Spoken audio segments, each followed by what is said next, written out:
Hola, bienvenido al tema de las mamas.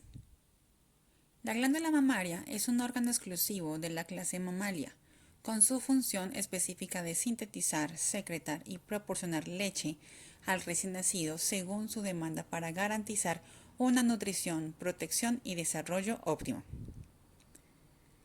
Las leches de diferentes especies de mamíferos varían en su composición, que resulta apropiada exactamente para la especie para la que ha sido sintetizada.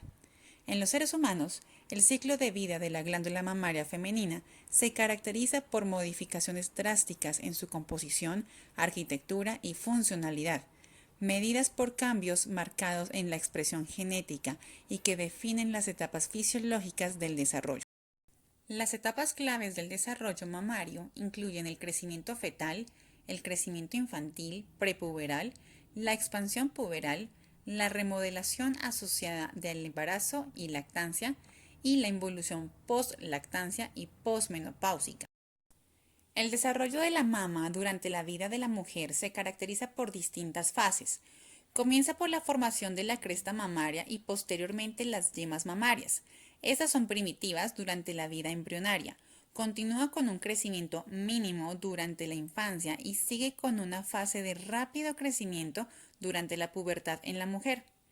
El desarrollo de la mama culmina durante el ciclo del embarazo y de la lactancia, cuando la glándula mamaria se remodela completamente y madura hasta convertirse en un órgano secretor de leche.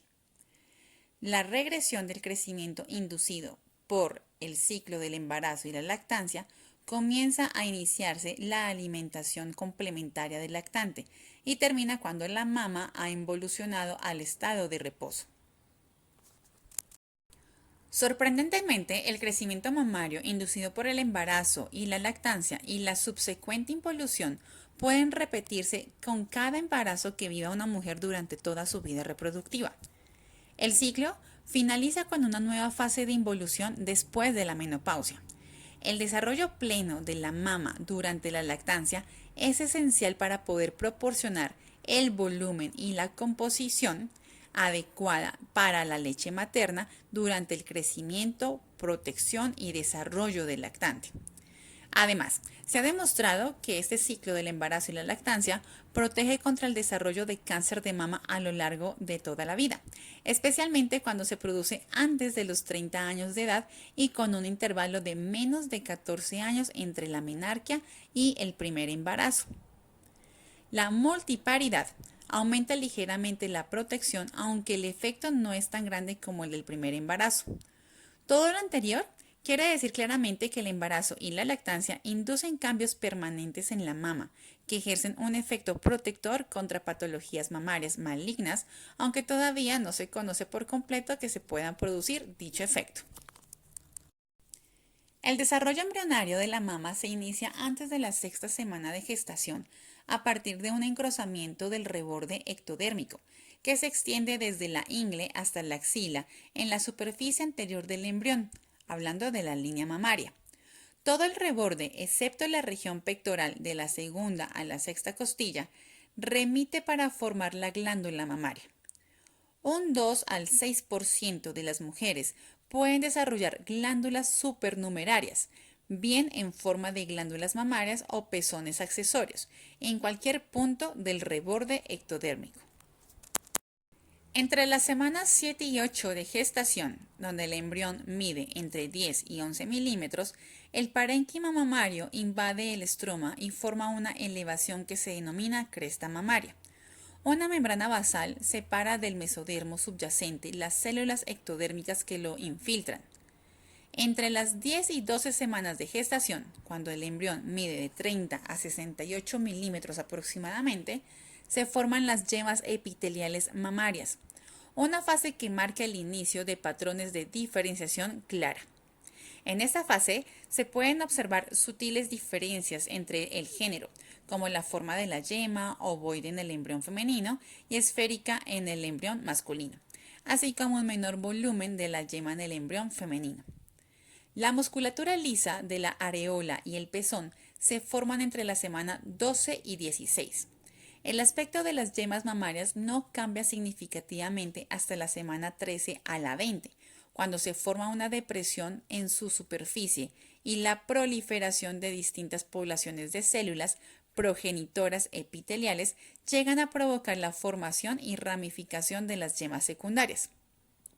Alrededor de las 20 semanas de gestación, cuando ya nuestro feto mide 10 centímetros, las yemas secundarias que gradualmente se han alargado se ven como de 15 hasta 25 cordones sólidos que crecen hacia el estroma y llegan al tejido subcutáneo, esto por debajo del mesénquima.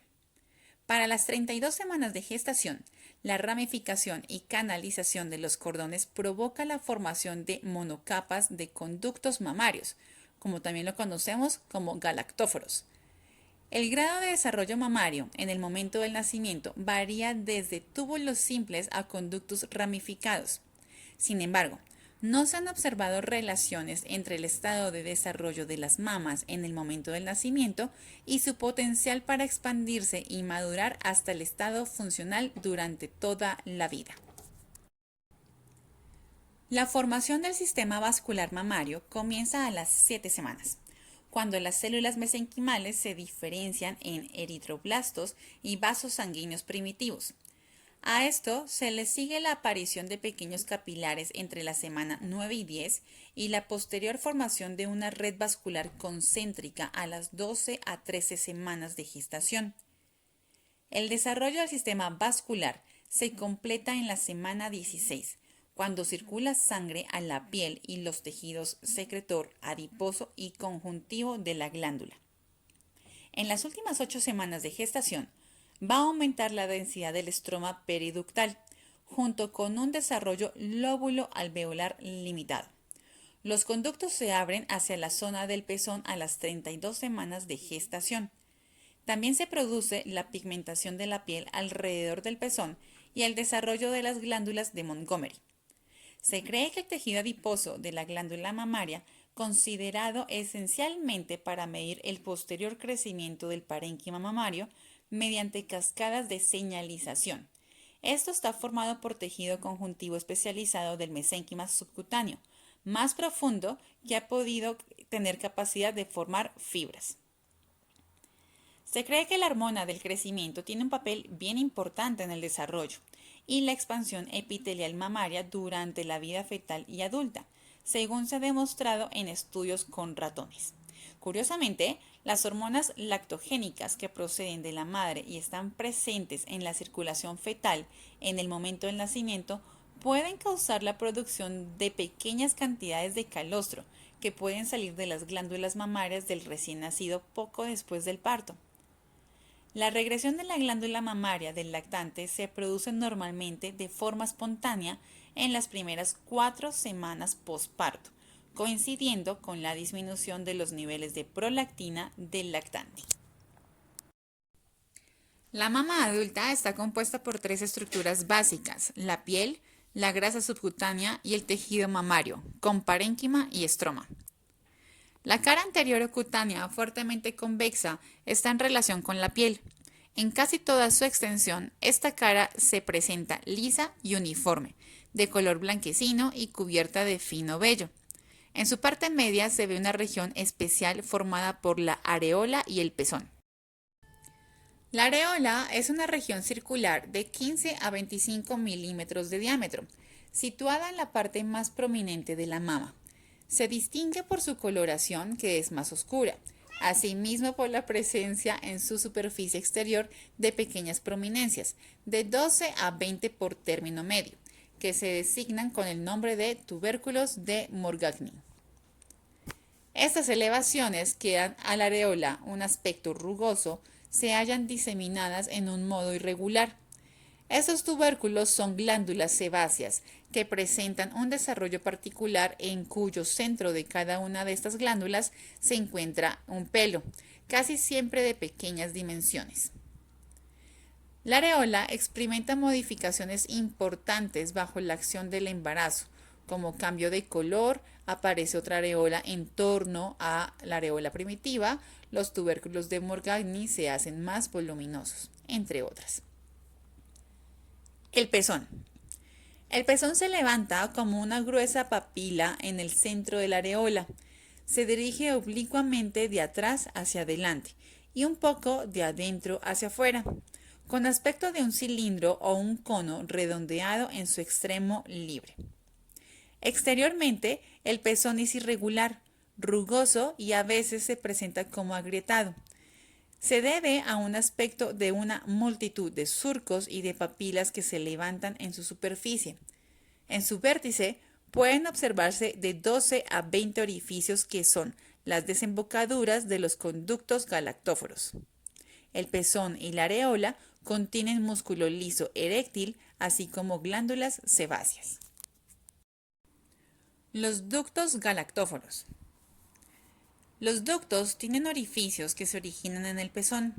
Cada ducto mayor se extiende hacia dentro de la mama y se ramifica en ductos menores que definen un territorio de drenaje. El volumen drenado por red ductual se considera un lóbulo de la mama.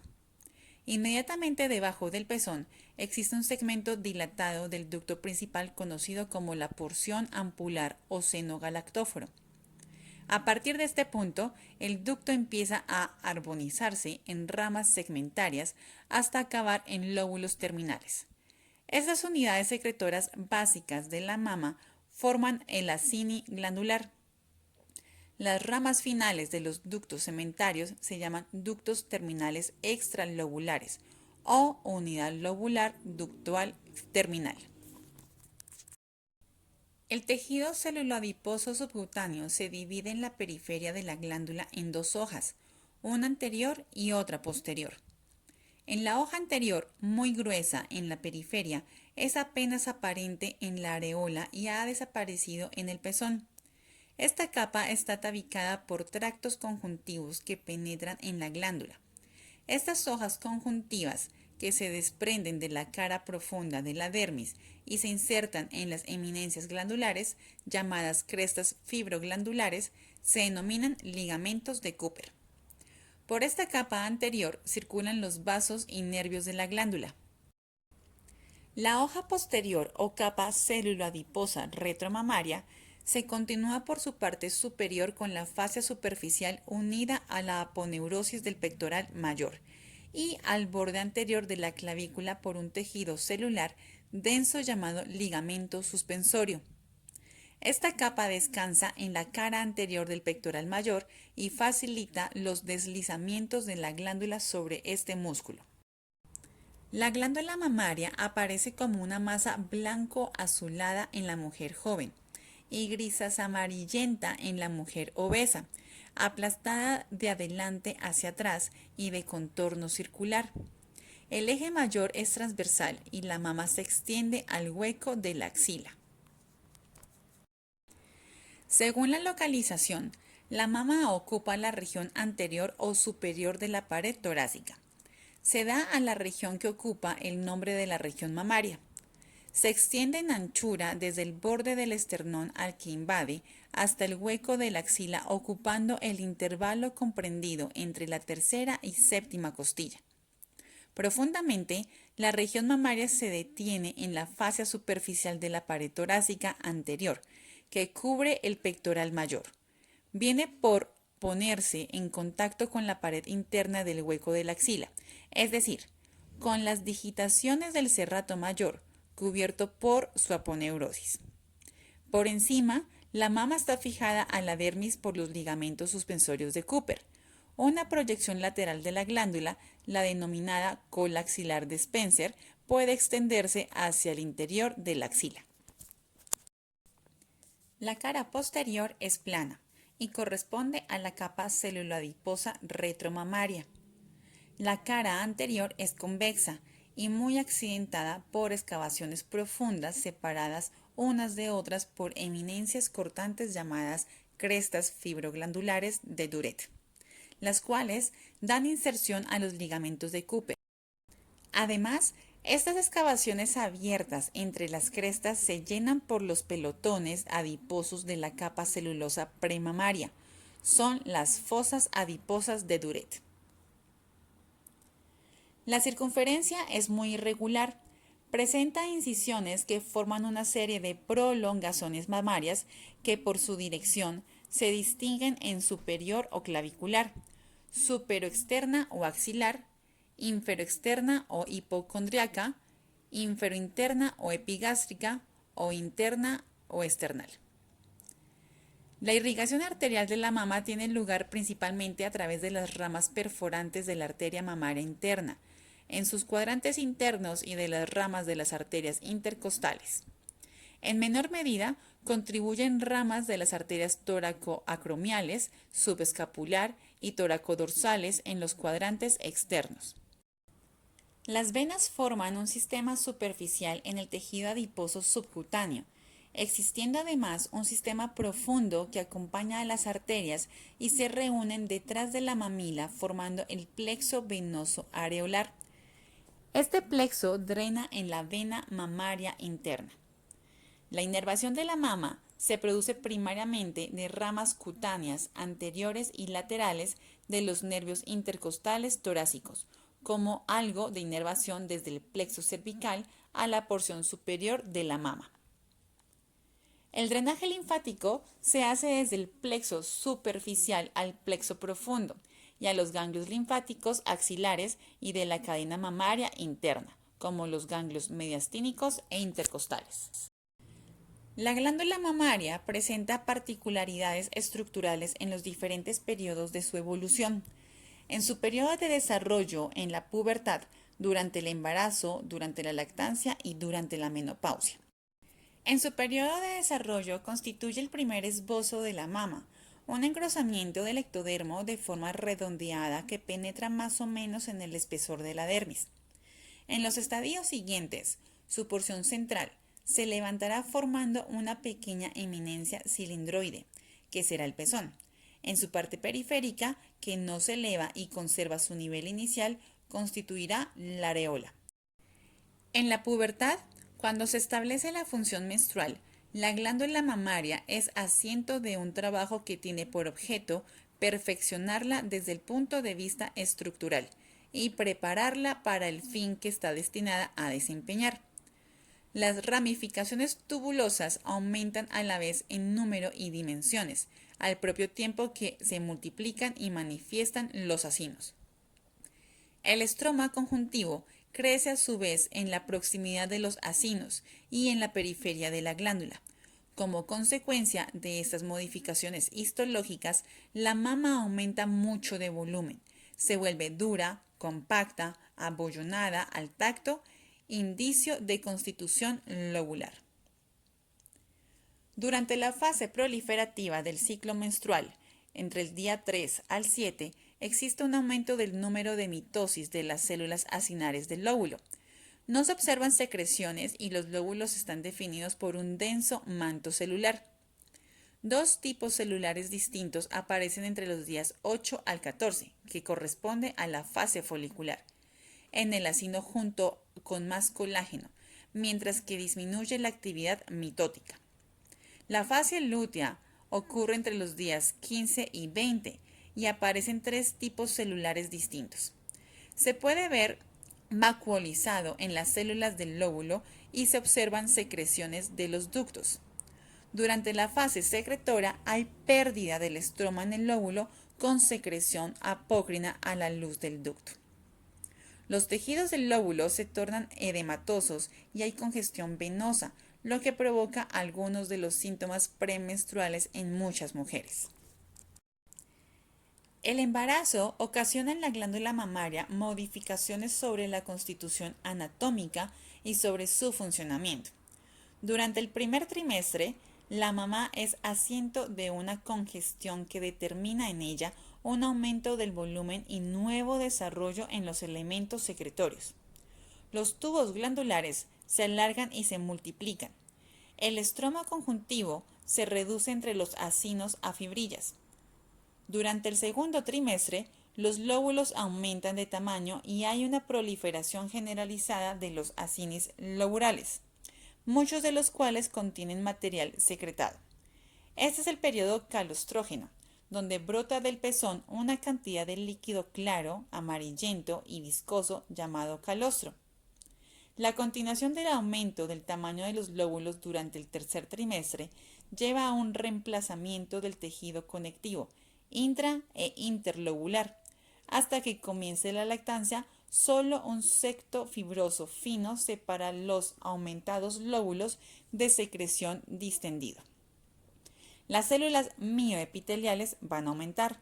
Se cree que estas células son contráctiles de la mama que ayudan a la expulsión de la leche. Durante la lactancia, glóbulos grasos encapsulados por una membrana son secretados por las células epiteliales. Esta membrana de glóbulos grasos de leche posee componentes antigénicos y puede representar un marcador tumoral en la mujer no lactante.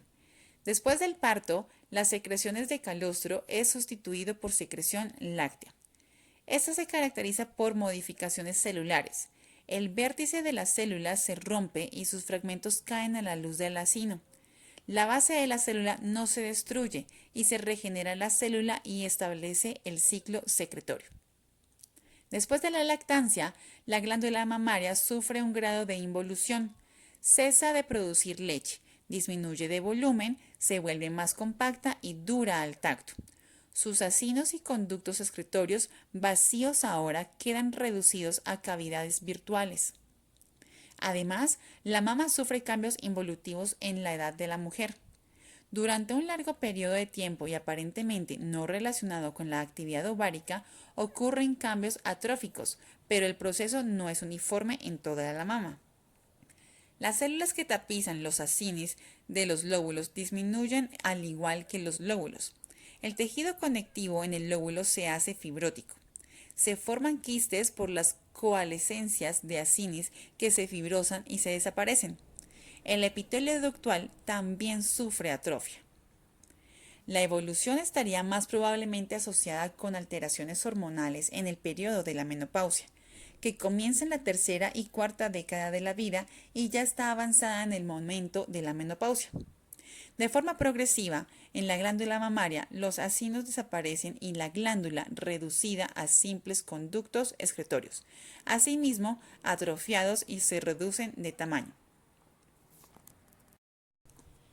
Hasta 1840 persistió la teoría de Gasparo, de que el quilo se transportaba a la mama a través de los vasos linfáticos para la síntesis de la leche. Pero Cooper, en 1840, diseccionó e inyectó los vasos linfáticos de la mama lactante y concluyó que el líquido de los vasos salía de la mama en lugar de fluir hacia esta. El drenaje linfático de la mama se ha investigado ampliamente debido a su papel en la propagación del carcinoma de mama. La linfa se drena por dos vías principales, a los ganglios axilares y a los ganglios mamarios internos. Los ganglios axilares reciben más del 75% de la linfa de las partes medial y lateral de la mama. Los ganglios mamarios internos reciben linfa principalmente de la parte profunda de la mama. Sin embargo, el patrón de drenaje es muy variable y se han demostrado también otras vías menos frecuentes. La linfa puede pasar a través de los ganglios interpectorales o la linfa intraparenquimatosa y drenar hacia los ganglios intercostales posteriores y anteriores. También se produce el drenaje directo a los ganglios supraclaviculares y el paso retroesternal de la linfa a los ganglios mamarios internos contralaterales. Desde el trabajo de Cooper en 1840, no se ha llegado a investigar el drenaje linfático de la mama lactante a pesar de su importancia en condiciones clínicas como la ingurgitación mamaria y la mastitis. Sus senos están unidos a pequeñas masas de tejido llamadas ganglios linfáticos mediante vasos linfáticos. Los ganglios linfáticos se encargan de acumular bacterias, células cancerígenas y cualquier otro material poco saludable. Existen grupos de estos ganglios linfáticos debajo de los brazos, por encima de las clavículas y detrás del esternón, como también en otras partes del cuerpo. Cada seno tiene lóbulos, lobulillos y conductos. Los lóbulos constan de pequeños lobulillos que contienen grupos de diminutas glándulas productoras de leche. Cuando un seno está produciendo leche, esta pasa por los conductos hasta el pezón, desde donde sale del cuerpo. El cáncer de seno se desarrolla con frecuencia en los lobulillos, glándulas y conductos del pecho. La mamografía es un tipo de imagen médico especializada que utiliza un sistema de dosis baja de rayos X para visualizar el interior de las mamas. Es un examen llamado mamograma que ayuda a la detección temprana y al diagnóstico de las enfermedades mamarias en las mujeres. Un rayos X es un examen médico no invasivo que ayuda a los médicos a diagnosticar y tratar condiciones médicas. Este examen juega un papel central en la detección temprana del cáncer de mama, ya que puede mostrar los cambios en las mamas años antes de que el médico o el paciente los puedan ver. Las pautas actuales del Colegio Estadounidense de Radiología recomiendan hacerse una mamografía de exploración cada año en las mujeres, comenzando a partir de los 40 años. La mama masculina experimenta cambios a lo largo del desarrollo del individuo. Salvo casos particulares más o menos patológicos, la mama del varón se atrofia completamente, aunque el conjunto areola-pezón nunca desaparece y conserva siempre su sensibilidad particular y sus capacidades de funcionamiento de la areola y de erección del pezón ante los estímulos. Si el desarrollo se produce a expensas de sus glándulas y demás estructuras, se denomina ginecomastia. Los hombres sometidos a tratamiento con estrógenos o que abusan de ciertas drogas pueden llegar a desarrollar acúmulos de grasa que toman la forma de mamas, llegando hasta secretar fluidos espontáneamente, aunque sin contenido lácteo. Los obesos también pueden llegar a tener pseudoginecomastia. La presencia de estas dos glándulas se conoce como polimastia. Cada mama extra se denomina mama supernumeraria y tiene una situación anormal, aunque casi siempre se localizará dentro de una línea imaginaria situada a cada lado del cuerpo. La presencia de pezones supernumerarios de diferentes proporciones y composición se conoce como politelia. El complejo areola-pezón, con sus siglas CAP, es una estructura de referencia en las mamas con unas medidas aprobadas como estándar, tanto en tamaño como en forma. Así, el diámetro de la areola está establecido entre 3.8 y 4.2 centímetros y el diámetro del pezón en 1 centímetro y su altura de los 1.2 centímetros. En cuanto a la posición de los pezones respecto al pecho, se establece que la distancia entre el pezón y el esternón debe estar entre 9 y 11 centímetros. La distancia entre el surco inferior de la mama y el pezón entre 7 y 8 centímetros. Y la distancia entre el pezón y la clavícula u horquilla esternal entre 19 y 21 centímetros. Estas medidas son orientativas, pero cuando hay una simetría muy marcada, visualmente la mama parece descentrada y poco armónica. Así, las anomalías más frecuentes son los pezones o areolas muy grandes, pezones invertidos, areolas asimétricas, ausencia de pezón, entre otras. Estas alteraciones pueden presentarse tanto en mujeres como en hombres y pueden acarrear trastornos psicológicos. Pueden ser causa de baja autoestima en algunas personas y pueden afectar a sus relaciones sociales y en ocasiones pueden dar lugar a la depresión.